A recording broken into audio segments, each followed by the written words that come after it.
Hello everyone, welcome back to Horror Mystery Rewind. Today we will talk about the horror slasher movie Wrong Turn, which was released in 2003.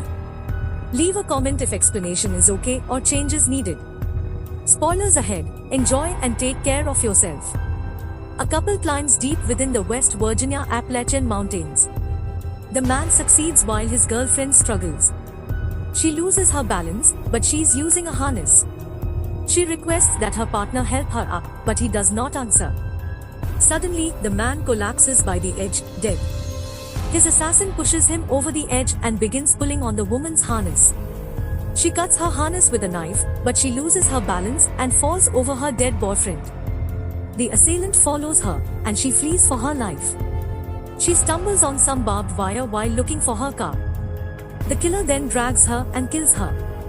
The news of the couple's death spreads throughout the county, eventually reaching Chris' car radio as he drives. He runs into heavy traffic. Chris gets out of the car to ask a driver what's going on. According to the driver, a truck spilled chemicals on the road, and it will take hours to clean things up. Chris starts his car and returns. He tries to call someone to let them know he'll be late for his job interview, but he gets no answer. On his journey, Chris notices a sign and decides to take a shortcut. He pulls into a gas station.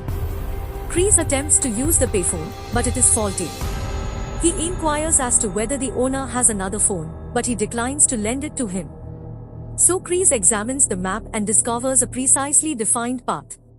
As he walks away, the owner greets him good luck on his journey, as though he expects bad things to happen. Chris comes to a split in the road along the way. He comes to a sign that says Bear Mountain Road.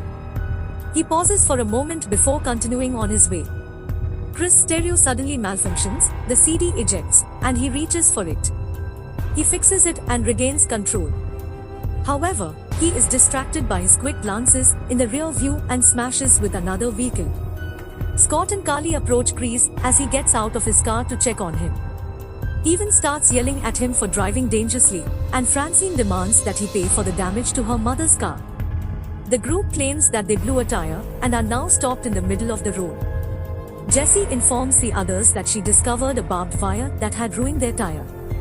They intend to look for someone who can assist them. Jessie talks to Chris and asks him to carry her back. Scott apologizes, feeling bad about how his friends treat Chris. Even and Francine remain behind to keep watch as the four of them leave. Scott makes friends with Chris and asks if everything was in slow motion when he crashed. Chris simply chuckles at his stupid remarks. After a while, the group comes across a dead animal. Scott thinks it's a squirrel, but Chris tells him it's a mink. He's speaking about his medical school education. Even and Francine reflect on how they should have brought Jessie to New York instead of to the woods. Francine believes that Jessie enjoys being in the woods, and that as her friends, they should assist her in getting over her recent breakup. Francine eventually gives into the conversation and asks Evan to take his clothes off. She kisses him and prepares to shake things up a bit by going down on Evan. Meanwhile, Scott and Carly fantasize about their future together. Scott then notices flames next to a tree. Someone caused a fire not long ago, and they are looking for the individual. However, no one responds, and they continue on their way. Evan searches the back of their vehicle for food, as Francine snacked on a candy bar in Chris' car. She goes through Chris' CDs and evaluates his musical choice. Evan is intrigued when he hears a faint sound of a branch breaking and decides to investigate. Francine, concerned, wanders deeper into the jungle in search of him. She notices his shoe on the ground. Scott and Carly are planning their wedding at the same time. He acts more of a bride than her as he chooses their wedding singer. As time passes, Scott gets lost in his thoughts. He finally realizes that Carly isn't with him anymore. After more searching, Francine sees Evan's ear on the ground. She steps back in fear and disgust, unknowingly walking to her death. Scott is starting to feel more anxious as Carly is still nowhere to be found. She then appears, scaring Scott. The two then catch up with Chris and Jessie standing at the edge of a cliff. Scott pretends to trip, almost going over the edge. Chris and Jessie leave the two as Carly starts talking about their future sensual escapades. The guys arrive in a lonely cabin. They are surprised by the fact that several abandoned vehicles surround the house. Kreese knocks on the cabin door, but no one responds. They decide to go inside the hut. They search among the trash in search of a phone, but to no avail. Scott asks them to leave because he believes the homeowner is a member of a cult, but Carly tells him to stay quiet. Scott then opens a room full with random objects. Jesse also discovers an unusual collection of sunglasses. Meanwhile, Kreese discovers a pot of boiling dark liquid. Kreese walks into another room where a functional generator is powering refrigerators and coolers. When he opens it, he discovers jars filled with human body parts. Simultaneously, Jesse discovers barbed wire hidden in a corner. Kreese opens a container containing human flesh, and Carly discovers a dead body drowned in the bathtub. They are preparing to leave when a pickup truck appears, towing their cars. They try to escape by the back door, but it is locked. While Jesse and Scott hide under a bed, the mutants get into their home. Francine's body is dropped by one of the mutants, and the two notice her damaged face. They tremble in horror and disgust as Chris' hand begins to swell with her blood. Francine is then cut apart by the mutants with distorted faces. A bullet falls beneath the bed, and a mutant reaches for it, narrowly missing the two beneath the bed. Carly whimpers behind a keyhole at the sight of them killing her friend. After a long day of killing, the mutants take a well-deserved sleep. The two couples begin their exit from the cabin. Carly breaks a pitcher, causing a disturbance, but the mutants remain asleep. She can't stand looking at Francine's dismembered body. As they get closer to the exit, Kreese grabs the door spring to prevent it from making a noise. His hands begin to bleed as everyone takes their time leaving. As a result, one of the mutants awakens and notices them fleeing. They begin rushing up the mountain, followed by the brothers riding off on another hunt. Carly's anxiety is slowing the group down. Scott soothes her by talking about their future, and she relaxes. They arrive in a neighborhood filled with abandoned vehicles and the remains of murders. Kreese can hear the pickup truck approaching in the distance. They get down to avoid being spotted, and the deformed brothers begin their hunt for prey. Kreese intends to flee in his pickup truck. Scott proposes that one of them distract the mutants while the others board the vehicle. Kreese begins sprinting and shouting without hesitation. Kreese is paralyzed after being shot in the thigh by one of the mutants. Scott runs to distract them in an attempt to save him. Kreese is assisted to the pickup by Jesse and Carly. Even rolls out the door, and Carly becomes emotional once more. They drive away, but one of the brothers is right after them. They come across Scott deeper in the woods. He dashes towards them, but then comes to a halt. He gets killed when an arrow pierces his chest. Another arrow shatters the glass, leading Jesse to take the wheel and leave Scott behind. Carly urges Jesse to turn back in the truck because she can't accept her fiancé's death. They return to the route after a few hours of driving. Carly's eyes are dead without the love of her life. Unfortunately, the truck becomes trapped in the mud, forcing them to abandon it. Carly gives up hope and refuses to believe they can survive. Jesse tries to convince her that Scott gave his life so that they could live. They continue their walk after she finally listens. Kreese cuts it short after he nearly gets trapped in a bear trap. Carly then laughs uncontrollably at what has occurred. A watchtower is discovered by the gang. Carly begins screaming to check if someone is up there, and Jesse requests that she remain calm. They make their way up the wooden staircase, arriving just in time for sunset. Carly remains doubtful, while Kreese and Jesse begin to explore neighboring roads or towns. They locate a first aid kit, and Jesse assists in the repair of Chris' leg. Carly discovers a radio, but no one answers their distress call.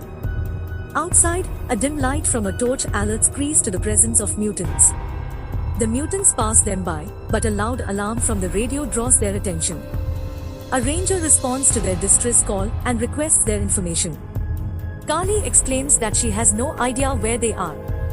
Kreese begins to seal the entrance as the mutants begin to climb the ladder. Jesse provides them a general idea of where they are. The radio base encourages them to keep still because he will come to their help. When a mutant pokes its head through the hatch, Kreese begins crushing it. They abruptly stop trying to enter, and the room is silent. They notice smoke rising outside and realize the watchtower is on fire. Kali planned to leap from the window, saying she'd rather die from the collision than burn to death. Chris realizes Kali is correct when she says there is a chance he will survive the fall. He leaps and is caught by the branches. Kali and Jesse follow successfully, but the mutants hear their scream. They begin to stroll through the trees, hiding in the darkness. Arrows shoot up at random from below, making them fearful of their every move. When one of the mutants confronts Kali, he smashes an axe in her face. Chris and Jesse stand there watching her body split from her head. They continue to flee, and the mutant's chuckles and howls echo throughout the forest. Chris pauses to grab a branch that he will use to shove the mutant away from the trees. Jesse departs to attract the mutant. The mutant appears behind her, holding a knife. When Chris lets go of the branch, the mutant flies away. Chris and Jesse take shelter behind a waterfall. Jesse explains her relationship, claiming that it was her fault that her friends died. Chris consoles her while they spend the night in each other's arms. Jesse has nightmares about mutants attacking her. Chris is startled when she awakens. They exit the waterfall to continue their escape. The first sign of optimism arrives when they come across a road. Then an axe is thrown at Chris, and the mutants surround them. They push Chris away and kidnap Jesse. Chris pursues a ranger who is driving down the road. He reports on the mutants murdering them. However, midway during the discussion, an arrow pierces the ranger's eye. Chris hides under the car after the mutant narrowly misses the second shot. The mutant snatches the keys and peeks underneath, but there is no one there.